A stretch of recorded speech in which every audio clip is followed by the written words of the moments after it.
beaming right now. Oh, I want $50. I'm good. Oh. Not top 4. You got to tell me your top 4 now.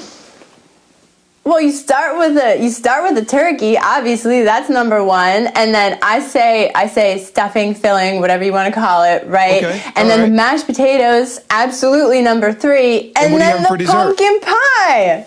Oh. Tough decisions have to be made in this business, whether you're going to make the move at quarterback or not. You're not making that move, right, Doug, to a different quarterback? And maybe you don't have to give the whole franchise over to Jalen Hurts, but I feel like a week off would allow Carson Wentz to kind of regroup. Sometimes you have to step back an inch to move ahead a mile. And I think that's the kind of thing that Carson Wentz needs right now. Keyshawn, Jay Will, and Zubin on Thanksgiving morning, but we're filling in for them. Shay Cornett, Jordan Cornett here with you. Happy Thanksgiving to everyone. Thanks for being with us. Hopefully they'll let us come back. We've kind of taken this show a lot of different ways. Today, That's who we are. Today is a lot about family and football and food, and we're just kind of encompassing it all. Starts with family. Me and you, buddy. Yeah, me and you. Here we are. Forever. All right, we do need to talk some football. Not necessarily a game being played today, but an intriguing situation nonetheless because of what is going on in the NFC East. And we will see 2 teams in the NFC East try and surpass the Philadelphia Eagles today. To do that, one team's got to win. Can't tie. Either the Washington football team or the Dallas Cowboys, somebody's got to win. Meanwhile, the Philadelphia Eagles are struggling, to say the least. And they've got another tough opponent on Monday night as they welcome the Seattle Seahawks to Philadelphia. Here's Doug Peterson on what's going on with his quarterback position. Tough decisions have to be made in this business, whether it's a tough decision to move on from a player in the offseason or the decision now to whether you're going to make the move at quarterback or not. I mean, these are all decisions that have to be made by me. But for the most part, I focus on the players. I focus on getting better each day. You're not making that move, right, Doug, to a different quarterback? Not today on Wednesday, no. Okay, possibly for Monday? I'm focused right now on getting better today. I mean, we're looking, I don't know. I mean, I would say no. Carson's your starter for Monday? Yes.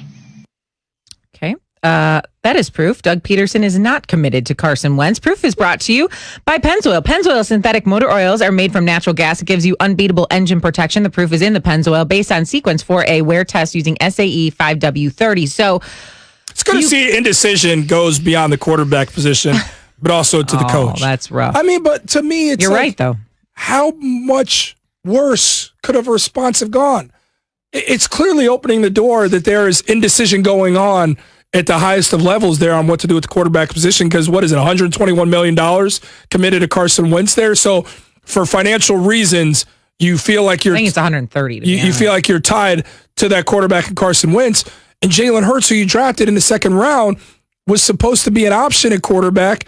And every time he's been out there, he's done what he's done in college. You know the talent, but he can't take care of the football. 3 fumbles and seldomly used. So you're in a very tough decision where there's no clear-cut answer, but your head coach, Doug Peterson, who has a knack for getting the best out of the quarterback position and prides himself on being an offensive-minded guy, he doesn't know.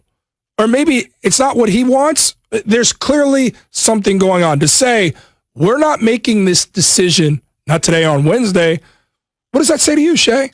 That there's a decision that's going to be made at some point, maybe not today, maybe not tomorrow, maybe not before this game on Monday night, but a decision that is very much on the table. And how, Shay, can it not be? How can it not be? Okay. Carson Wentz doesn't have to be as good as he was in 2017. He could just be okay. Well, he's not even a shadow of what he was in 2017. But he doesn't need to be. If this guy just played average football, they're winning the NFC East. They're winning the division. It goes back to my favorite line in the breakup. That's not the problem. She's the problem. The whole offensive line. Do you remember the line? I know the line. Vince Vaughn, it's so quotable in that movie, The Breakup. Everybody should go watch it. Filmed in a backyard of our town in Chicago there, which we love. But he's the problem. There's a lot of problems there, but 14 interceptions, I get it. Injuries, the defense, the offensive line, the receivers, but decision-making has cost them in some of these games 14 times over. You've got to flirt with the change. You drafted at 53rd Jalen Hurts. If nothing's working, why not try to inject some life into your team by trying another option? Okay. 130 million reasons why you're not going to do that. However, that you can't be beholden to that. You can't. Not when you have a chance to win a division. Okay, sure. You win the division, you play one playoff game, you get bounced. I mean, what's it worth, really? You're playing for something. Carson Wentz is on pace to be sacked 60 times this season. Okay, he's been sacked a league high 40 times. That's awful. The man needs to make quicker decisions. There are numbers that prove he is not releasing the ball fast enough. The decision making is in question. That's very, very obvious. He was sacked 5 times by the Browns without Myles Garrett, I might add. Okay? The line has been arranged now. The offensive line has been shuffled multiple times, 9 times in 10 games to be exact. So while I want to put it all on Carson Wentz, the offensive line is a problem too. They had injuries starting in training camp, and that is out of his control. However, as a man who makes that much money and you are the quarterback and essentially the face of the Philadelphia Eagles at this point, decision-making needs to be at a premium. And right now, it's not. The Eagles also struggle immensely on third down. Probably the most pivotal down in football, no? They didn't convert at all against the Giants on third down, and then they went 2 for 12 on third down against the Browns. 2 for 12? What? This is a team in the National Football League. Really quickly, you're going to play some blame when you see it. Who do you blame? Who do you blame here? Who do you blame here on Eagles? That. Blame one person. Who do you blame for all of it? One. Paramount for the blame. Carson Wentz. Carson Wentz. Sure. Carson Wentz is inside his own head. Carson Wentz has been knocked around too many times. I think we talk about Sam Darnold and that infamous quote, I'm seeing ghosts.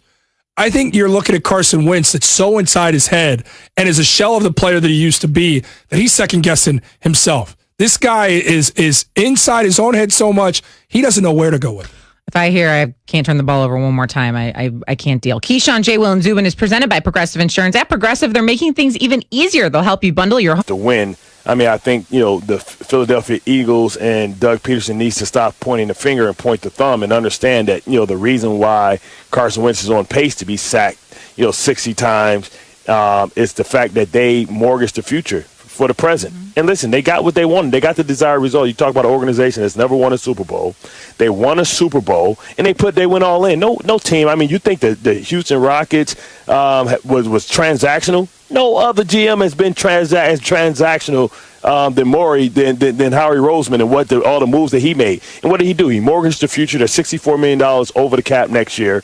And listen, it don't matter. They got to reload. They have to start over. And we've seen guys have to reload. We've seen after the Legion of Boom outpriced themselves with Earl Thomas, Cam Chancellor, and Sherman, they had to make sure and reload for Russell Wilson to say, hey, we got to win a different way. Because now our quarterback isn't cheap anymore, so we can't go out and get all these shiny pieces. We can't go out and go get Tommy Jernigan. He gets hurt, then go out and make another trade and go get another trade and bring all these people in. And don't have to pay the credit card bill. Eventually, the credit card bill is due, and the interest rates are pretty damn high, and they're going to have to restart it all over again. But it's not Carson Wentz's fault. He didn't forget how to play football. He's still a young quarterback. You have him at a great price when you look at now, if he was an MVP caliber quarterback, and you look at what, average quarterbacks get paid nowadays, right? He's still at a discount. You think about, they're not paying him $40 million, Mahomes money. They're not paying him Deshaun Watson's money. But when he's on, can he still play at that level? Absolutely. I mean, he's throwing to Alshon Jeffrey, who looks like he's having, from a wide receiver standpoint, we always say one uniform per person.